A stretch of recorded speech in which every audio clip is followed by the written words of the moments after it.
Séptima y última observación que quiero haceros a manera de resumen de algunas de las ideas que he manejado. Primera de mis conclusiones.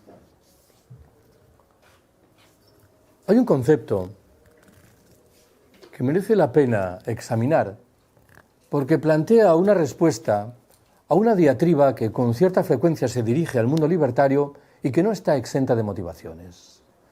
La diatriba viene a decir más o menos lo siguiente: vosotros los libertarios sois muy sagaces a la hora de criticar el orden existente, pero demostráis en cambio menores capacidades cuando se trata de articular una sociedad paralela que demuestre su eficiencia, su capacidad frente a la lógica del sistema imperante.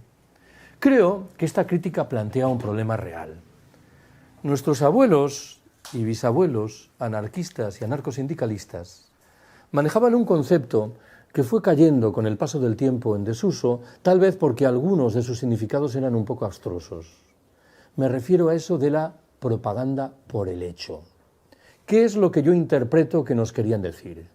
Nos estaban diciendo: organizar actos como este está bien, publicar revistas está bien, editar libros está bien, convocar manifestaciones está bien, pero aquello a lo que tenemos que dedicar el grueso de nuestra energía es a construir una sociedad paralela, lejos del capitalismo y de sus reglas. Si somos capaces de construirla, tendremos, a través de los hechos, una maquinaria de propaganda infinitamente más valerosa, más valiosa que la que surge de nuestros procedimientos de comunicación tradicionales. Es verdad, para decirlo todo, que si aquí estuviese uno de estos abuelos o bisabuelos anarquistas o anarcosindicalistas, probablemente recibiría con algún legítimo recelo esa propuesta de ampliar los espacios autónomos.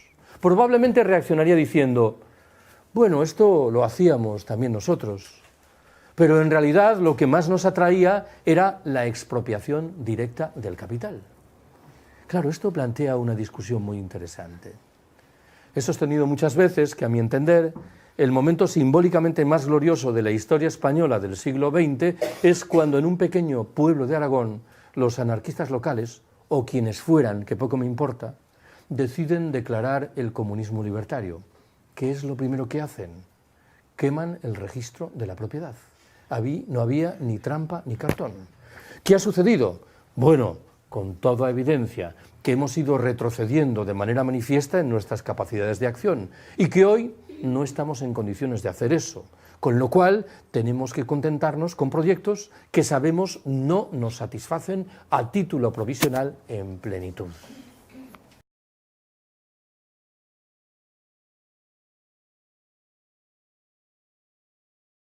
También encarecidamente de un inglés que reside en Madrid, Chris Elam, sobre la Barcelona anarcosindicalista del primer tercio del siglo XX. Demuestra que ahí existían esos espacios de autonomía, en la forma, por ejemplo, de barrios enteros en los cuales la Guardia Civil no se atrevía a entrar.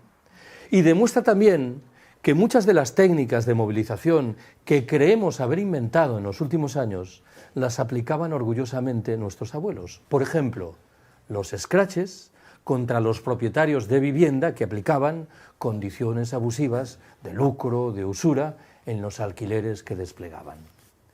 Segunda de mis conclusiones. Debo confesaros que me encuentro inmerso desde hace un tiempo en una lucha sin cuartel contra los argumentos realistas.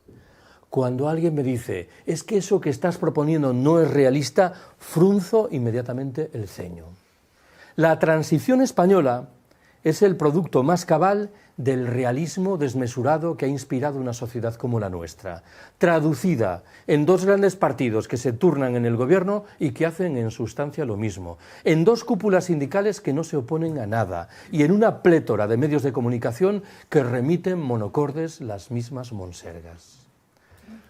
Hay una frase muy explosiva y un tanto descortés de Bernanos, el novelista católico francés, que creo da en el clavo de la cuestión. Dice: el realismo es la buena conciencia de los hijos de puta.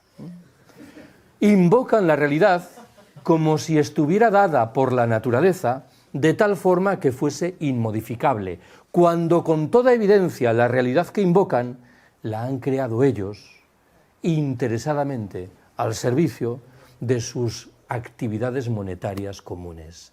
Frente a eso, creo que uno está obligado a defender aquellos proyectos que son cabalmente no realistas. Tercera y última conclusión.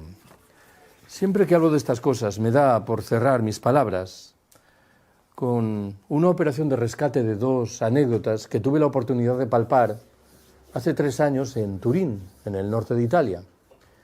Me invitaron a participar en un debate sobre el 15M y de aquel día y medio recuerdo, lo acabo de decir, 2 anécdotas.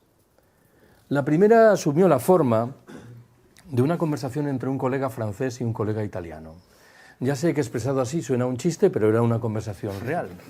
El francés le dijo al italiano: yo a vosotros, los italianos, no os comprendo.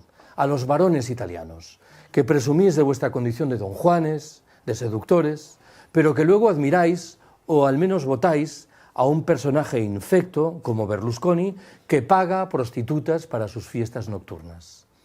El italiano, muy tranquilo, no negó la mayor.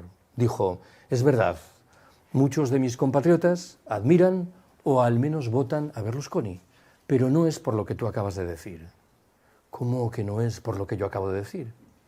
Lo admiran porque paga a las prostitutas con dinero público. El debate, inmediatamente os percataréis, refleja un cambio de sentido de la discusión, de los valores y de los conceptos. Lo segundo que recuerdo es que en las calles del centro de Turín había carteles de publicidad de una revista humorística italiana. El titular principal decía: el Estado y la mafia se separan. Y a continuación se recogía una declaración de un dirigente mafioso que afirmaba: estaban arruinando nuestra reputación. Gracias por haberme escuchado.